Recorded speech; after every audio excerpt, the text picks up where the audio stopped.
so have the lady say we're recording. It is my great pleasure to introduce you to the amazing Deasha Waddup. She's a social media and business coach and all-round superstar. Welcome. Thank you so much for having me. I love your introduction. Thank you. Oh, thank you so much for being here. Yeah, really appreciate it. Thank you. So if we kick off, the first question, what does self-care mean for you? So self-care for me is taking my time to do whatever I want. So yes, I love getting my nails done and going to the spa and all those things that people perceive as self-care.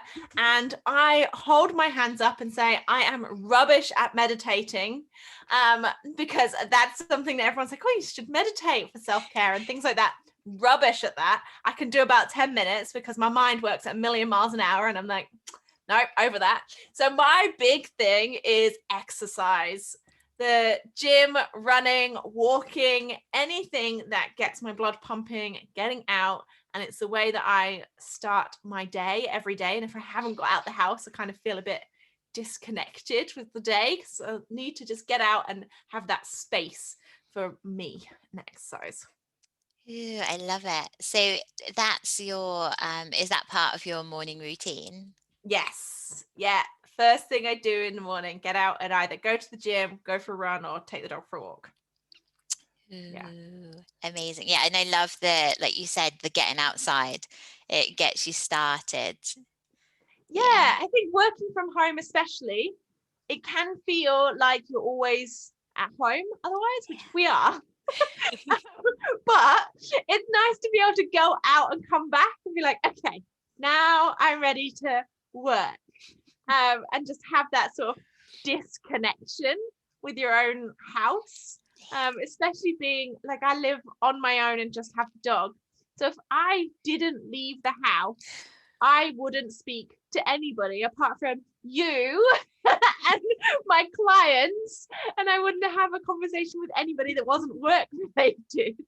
So it's a really important part of my day to go out and be me for an hour and then come back. Okay, I'll work now.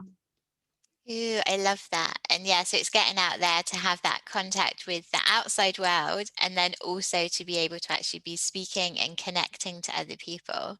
Yes. Yeah, really important to me. Yeah. And I like, so as you step outside, you get to just be you. And Yeah. then, so as you step back into the home, how does that kind of change for you in how you're feeling? I just feel more energized. I am a person that I love music. So if I'm running, for example, I put on music. If I'm at the gym, I've got music on. If I'm walking the dog, I've got music on. But I have terrible taste in music, so please don't ask me for my recommendations. I literally just asked Spotify to play like a happy playlist. Okay, I have terrible taste in music. But I put a playlist on and then I dance. And I have been known, I fell over once. When I was traveling, I was in Australia. I went for a run at 6 a.m. in the morning and I was dancing and I tripped over my own feet and fell quite badly and scuffed all of my arms, all of my legs. And then a road train, because I was in the outback in Australia, a road train came along and I had to crawl to the side of the road to get out the way. And I walked back to the house and I was like, I just look a mess. And I didn't even have a cool story, because when I went to the pub that evening, everyone's like, oh my God, what did you do? And I was like, I fell over because I was dancing whilst I was running. I wish I had a cooler story to tell you, but I'm not that cool. And massive bandages on my legs and all sorts, where I got gravel in my legs because I was dancing whilst I was running. And that's the sort of thing I get up to in the mornings. I think that's an amazing story. Yeah, I'm so grateful that you shared it. And it's interesting because it's in that like freedom of expression. Yeah. Yeah. No, I think that's beautiful. Thank you for sharing. You're welcome. I always think I feel so happy when I see other people happy. I saw when I was in Vietnam once, and other people think I've heard other people talk about other people negatively, and it really annoys me. And I saw this one lady, I was driving along on my motorbike and she was on her motorbike in front of me, and she had headphones on, and she just stopped, got off her motorbike, and started dancing. I was like, oh, how cool is that? That the song is so good that comes on your headphones that you just have to get off your bike and dance on the side of the road. I was like, oh, I love you. I love that. It's so fun. Yeah. And I love a little impromptu dance party. Just gets your energy moving. Yeah, exactly. So I am all power to all those people that strike a dance when nobody's watching or sing out loud. Yeah, I'm all for that. Woo! Our new movement. Yeah, exactly. Oh, I love it. So that's part of how you look after yourself by expressing yourself. And do you also, on a regular basis, do you check in with yourself, like emotionally, mentally, obviously physically, and Yeah. then spiritually? Are they things that you add into your day as well? Yeah, I do have I don't do it regularly, like journaling. If I come across something specifically triggers me, or I feel, oh, not sure why I feel like that about that issue, I will journal on it and try and figure that out and work through that. I don't have a specific journal practice because I am rubbish at setting rules for myself.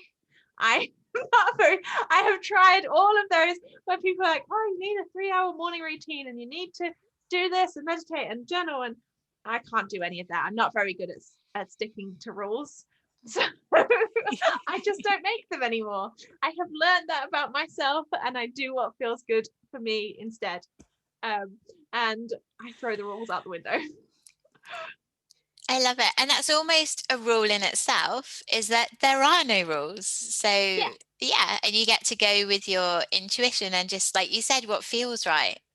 Yeah, I think often, especially coming from a corporate world and moving into being an entrepreneur, I was so used to the rigidness of being, getting up, going out to work, coming home, all of that stuff that you have to do when you're in a job. And then being self-employed, being like, oh, I could go and do whatever I want in the middle of the day. Or one of my favorite things to do, if I'm having a crappy day where I'm like, oh, I'm just over this, I'm not getting any work done, I don't want to do this, I have a cafe that I go to, that I go and take myself out for lunch. And the guys know me now, the waiters, because they go quite often. And I go and take myself out for lunch, and they'll ask, because depending on the day I'm having, whether I'm having dessert or wine, after my lunch, if it's dessert or wine today, I'm like, dessert. Or if it's a particularly crappy day or a particularly good day, if I'm celebrating, I'll go with the wine. Bring the wine. And I sit and I work in a cafe, and the guys are lovely, and it's my treat. I love taking myself out for lunch, and I think people don't do that often enough and date themselves and go out and just have a nice lunch. You don't have. And sometimes I enjoy freaking people out, which is weird that you should have to do this, but not take a laptop and not take a book and just sit and be in a cafe enjoying your own company and take yourself out for lunch. And people were like, do you not want to take something to entertain you? I'm like, no, because I've got my thoughts in my head. Like, do you need anything else? Just date myself. So I just do that sometimes, and I'll just go out and be like, I'm just going to take myself out for lunch. Why should I wait for somebody else to come with me? Yeah. Oh, I love it. I really do. And you're the second person that's actually brought that up about taking themselves out for lunch.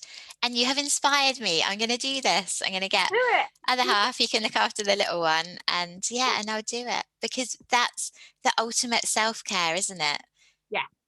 Yeah. Yeah. Take yourself out for lunch, have a nice glass of wine, and go somewhere fancy. Don't just go to like Costa or Starbucks or something.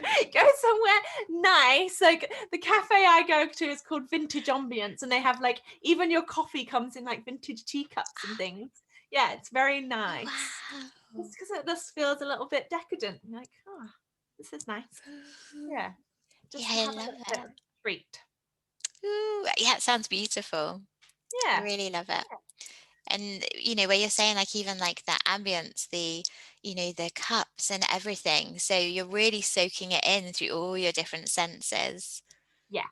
Yeah, and having people know you as well, which is really nice. So when we came out of COVID and things started opening up, I was walking the dog and I was walking past the cafe, and the owner came out and he was like, "We haven't seen you for ages.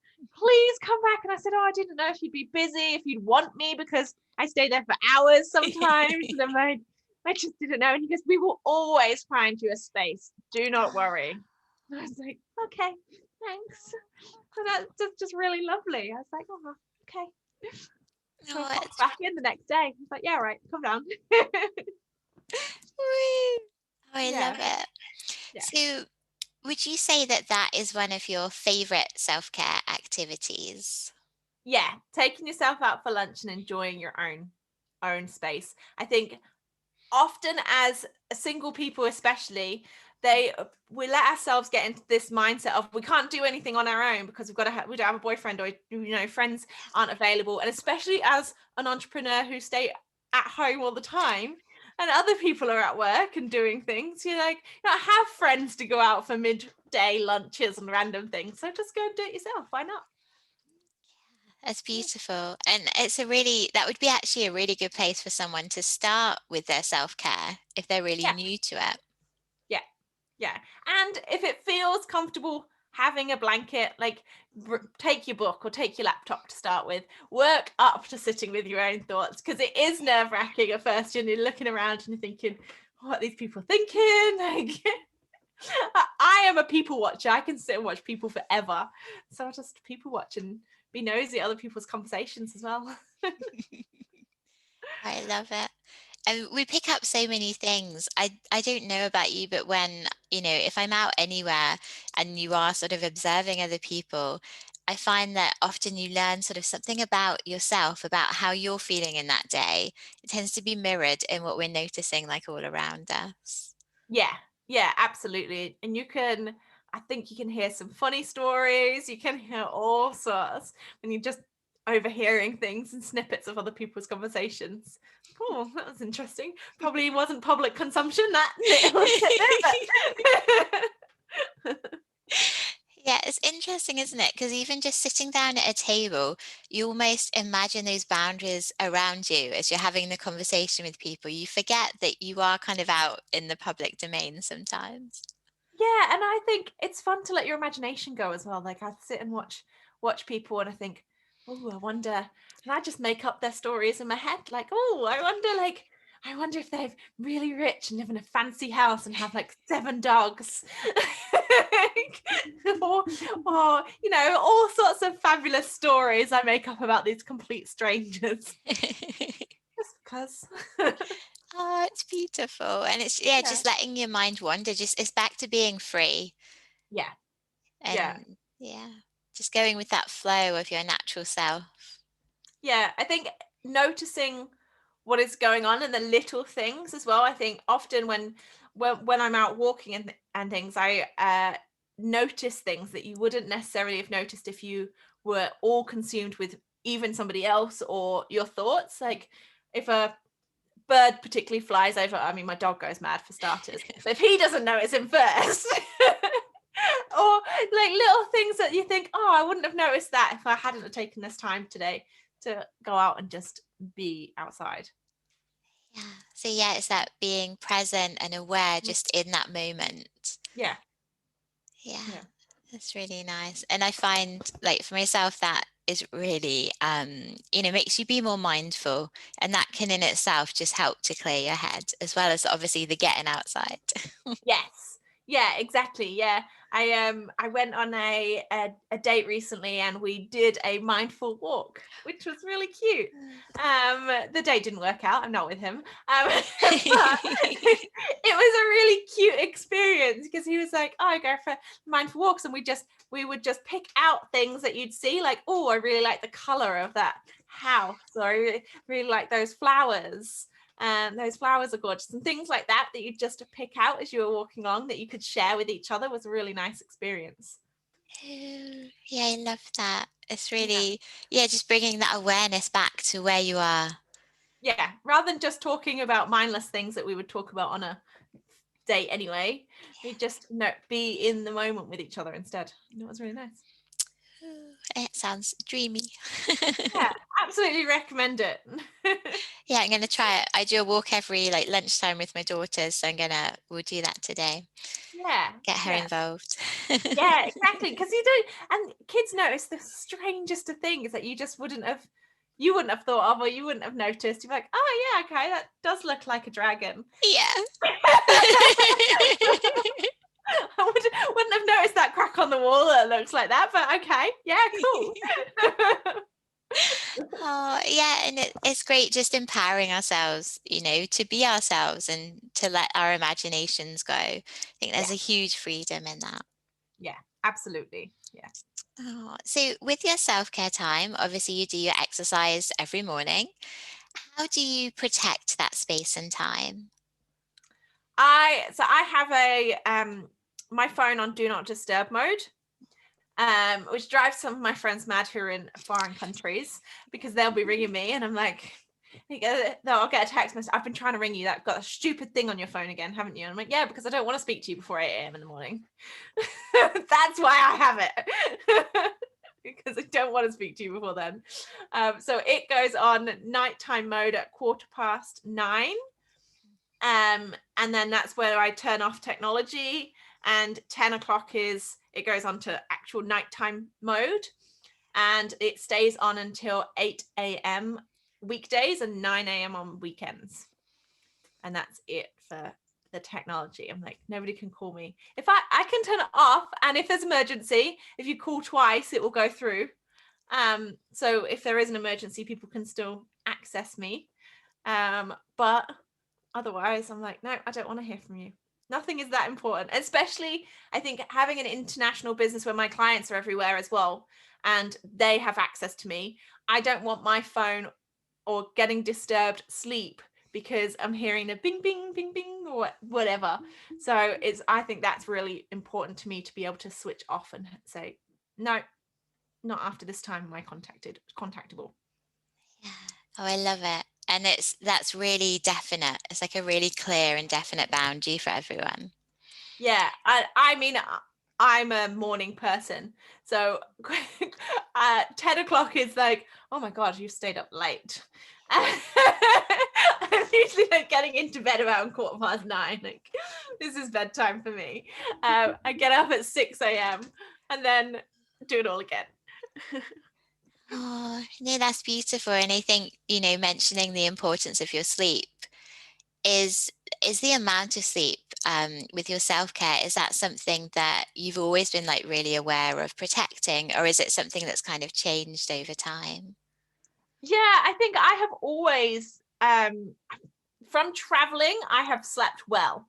I think that has been, I spent 5 years traveling, and I think that's years of sleeping where you can and getting that sleep in when you can, that I've got so used to sleeping quite deeply when I sleep. I wear eye patches when I sleep as well, so I'm not disrupted. And that's the other thing I think is really important. I say to anybody who struggles with sleep, get yourself some eye patches, because when you can't sleep or there's a noise, you are not tempted to open your eyes and look, because then you'd have to manually pick up your eye patches and it's a whole thing. Whereas if I've got my eye patches on, I'm like, oh, whatever. So that was something for me when I was traveling and staying in dorm rooms, for example. I mean, there's other people moving around all times of the night when you're staying in hostels. So I was like, got my eye patches on, I don't care. Because if I have to open my eyes and lift my eye patches up, I'm just going to be awake. So I'm just not going to bother. I'm just going to stay here and pretend you didn't make that noise. Just go away. So I think eye patches are really important. I love that as a strategy. It's brilliant. Because Yeah. I think especially people who maybe are like a light sleeper, like you said, once you've opened your eyes, you're pretty much awake. But if you've got them over, it kind of forces you to go, oh, wait a minute, do I want it? No, I don't. Yeah. And I think that's the thing, because people wake up and automatically grab their phone, or when their eyes are open, oh, maybe I do need a wee. So those sorts of things that creep into your mind when you've got your eyes open. But if you've got your eye patches on and you can't open your eyes and you have to physically then move them, I'm like, oh well, I'll just go back to sleep. Yeah, I love it. Thank you for sharing that top tip. That's all right. So thinking about self-care, is there anything else that you would like to share with the audience at all? I would say find things that work for you. Like I said, throw out the rule book. You don't have to have the whole 4-hour routine. I had a friend of mine once, she said, so I've created this morning routine and it's 4 hours. And I was like, maybe you should make a 30-minute routine, because if you don't have time to do that 4 hours, you're not even going to start it, are you? Like, if you wake up and think, I've got to do this 4-hour thing before I even start my day at work, that just seems awful. I was like, maybe do a 30-minute routine that you could do instead of the 4 hours. Like, that would seem more fun to me. So do whatever it is that you want to do, rather than what feels good for you, rather than what is dictated by others and what you should be doing, I think is my biggest tip. Yeah, that's beautiful. And I think, and also having that flexibility, because yeah, if you have 4 hours for a beautiful like self-care date, perfect. Yeah. And if you've got only 30 minutes, let's have something that we can fit in there, even 5 minutes. Yeah, exactly. Because I said to her, like, if you don't have those 4 hours, well, you're just gonna do nothing. Maybe make a smaller idea of what you want to do on a different day. That seems a lot. Oh, yeah, good to have the flexibility Yeah, and variety. yeah, Yeah. exactly. Yeah. Oh, thank you so much for sharing all of your beautiful wisdom and your amazing stories. Thank you. Thank you so much for having me. Oh, you're welcome. And I know that you had a wonderful freebie to share with everyone. If you wanted to say a bit about it. Yeah, so if you have a Facebook group, or you've been thinking about building a Facebook group for your business, then I have 11 steps that you can grow your Facebook group. None of them include ads. Most of them are free, so you can start to implement them right now. And it's how I've grown all of my groups organically. So yeah, you can go and download that from my website. It's called 11 Steps to Growing Your Facebook Group. Oh, that's amazing. Thank you so, so much for that. It will be greatly appreciated by people, I'm sure. Yeah, thank you. Oh, you're welcome. And thank you again so much for your time. It's been an absolute pleasure to connect and chat with you. Thank you so much for having me. I've loved it. Thank you. Woo!